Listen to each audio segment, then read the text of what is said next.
Hello दोस्तों, संस्कार academy के ऑफिशियल यूट्यूब चैनल पे आप सभी का स्वागत है। आज हम लोग डिस्कस करने जा रहे हैं आपका केमिस्ट्री का चैप्टर नंबर जो है आपका तत्वों का आवर्ती वर्गीकरण, पीरियोडिक क्लासिफिकेशन ऑफ एलिमेंट्स।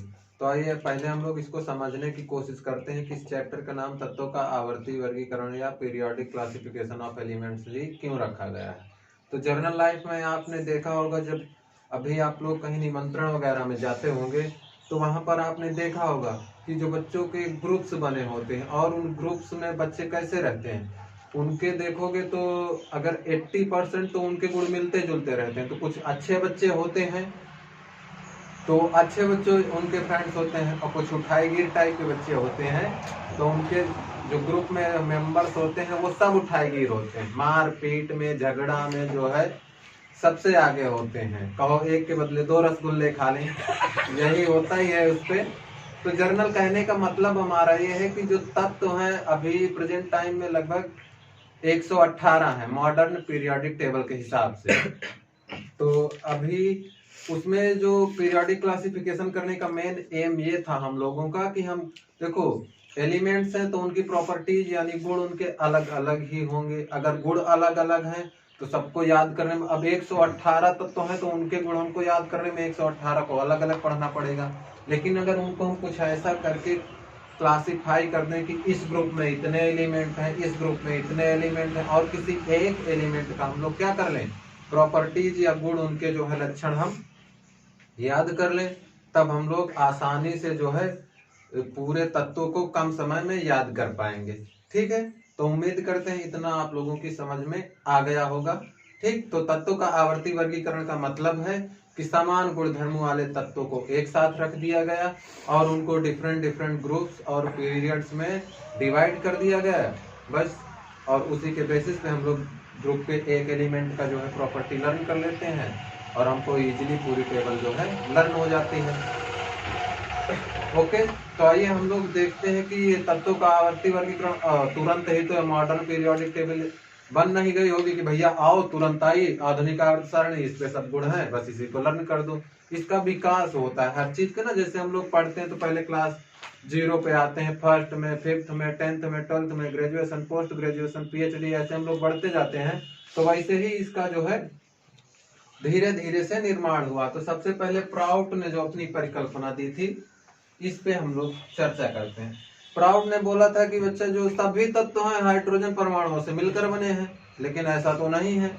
बस एक ही लाइन में अगर प्राउट की परिकल्पना आ जाए तो आप लोग लिख दीजिएगा कि प्राउट ने बताया कि सभी तत्व हाइड्रोजन परमाणु से मिलकर बने, जो कि कुछ समय बाद ज्ञात हुआ कि यह असत्य है। इसलिए इनकी प्राउट की परिकल्पना क्या हो गई, विफल।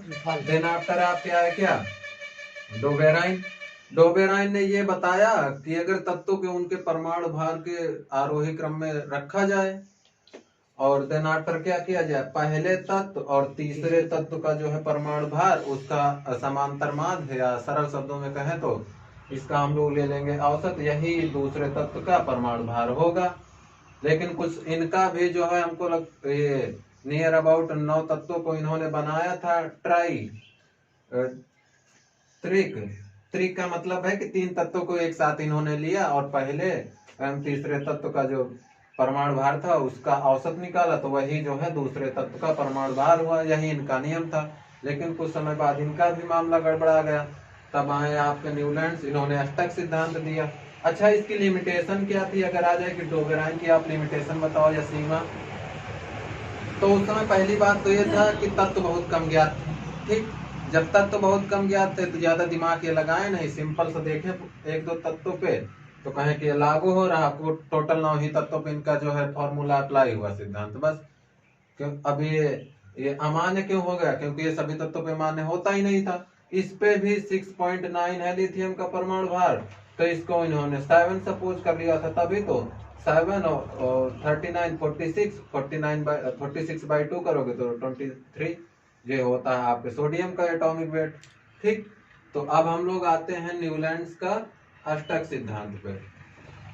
तो आप लोग जो लोग संगीत, अरे गाना तो सभी सुनते हैं, तो सब लोग जानते ही होंगे कि इसकी कौन सी धुन होती है। लिखा भी है बोर्ड पे, सारे गामा पा धा नी सा। इन्होंने बताया कि जिस प्रकार संगीत के प्रथम स्वर का मतलब है सारे सा, और अंतिम स्वर ये फिर आ गया क्या सा। देखो पहला तत्व इसमें क्या हो जाएगा हाइड्रोजन, दूसरा लिथियम, तीसरा बेरिलियम, चौथा क्या बोरान, पांचवा कार्बन, छठा क्या नाइट्रोजन, सता क्या ऑक्सीजन, आठवां क्या फ्लोरीन। इन्होंने कहा कि जिस प्रकार से संगीत के पहले और अंतिम स्वर में समानता होती, किसमें पहला भी देखो संगीत का पहला स्वर सा होता है और अंतिम स्वर भी सा होता है, इनमें जिस प्रकार से समानता होती मतलब एक स्वर है, ठीक उसी प्रकार से यदि तत्वों को उनके परमाणु भार के बढ़ते हुए क्रम या आरोही क्रम में यदि रख दिया जाए तो पहला तत्व जो होगा आठवें तत्व के समान ही गुण प्रदर्शित करेगा, या हम ये भी कह सकते हैं कि जो आठवां तत्व होगा वो पहले तत्व के समान ही गुण प्रदर्शित करेगा। लेकिन कुछ समय बाद यह ज्ञात हुआ कि ये जो न्यूलैंड्स का अष्टक सिद्धांत है ये भी बहुत से तत्वों पर अप्लाई नहीं होता है, लागू नहीं होता है, फलतः न्यूलैंड्स का सिद्धांत भी अमान्य कर दिया गया। ठीक, अब इसके बाद में हम लोग बच्चा नेक्स्ट वीडियो में पढ़ेंगे मेंडलीव।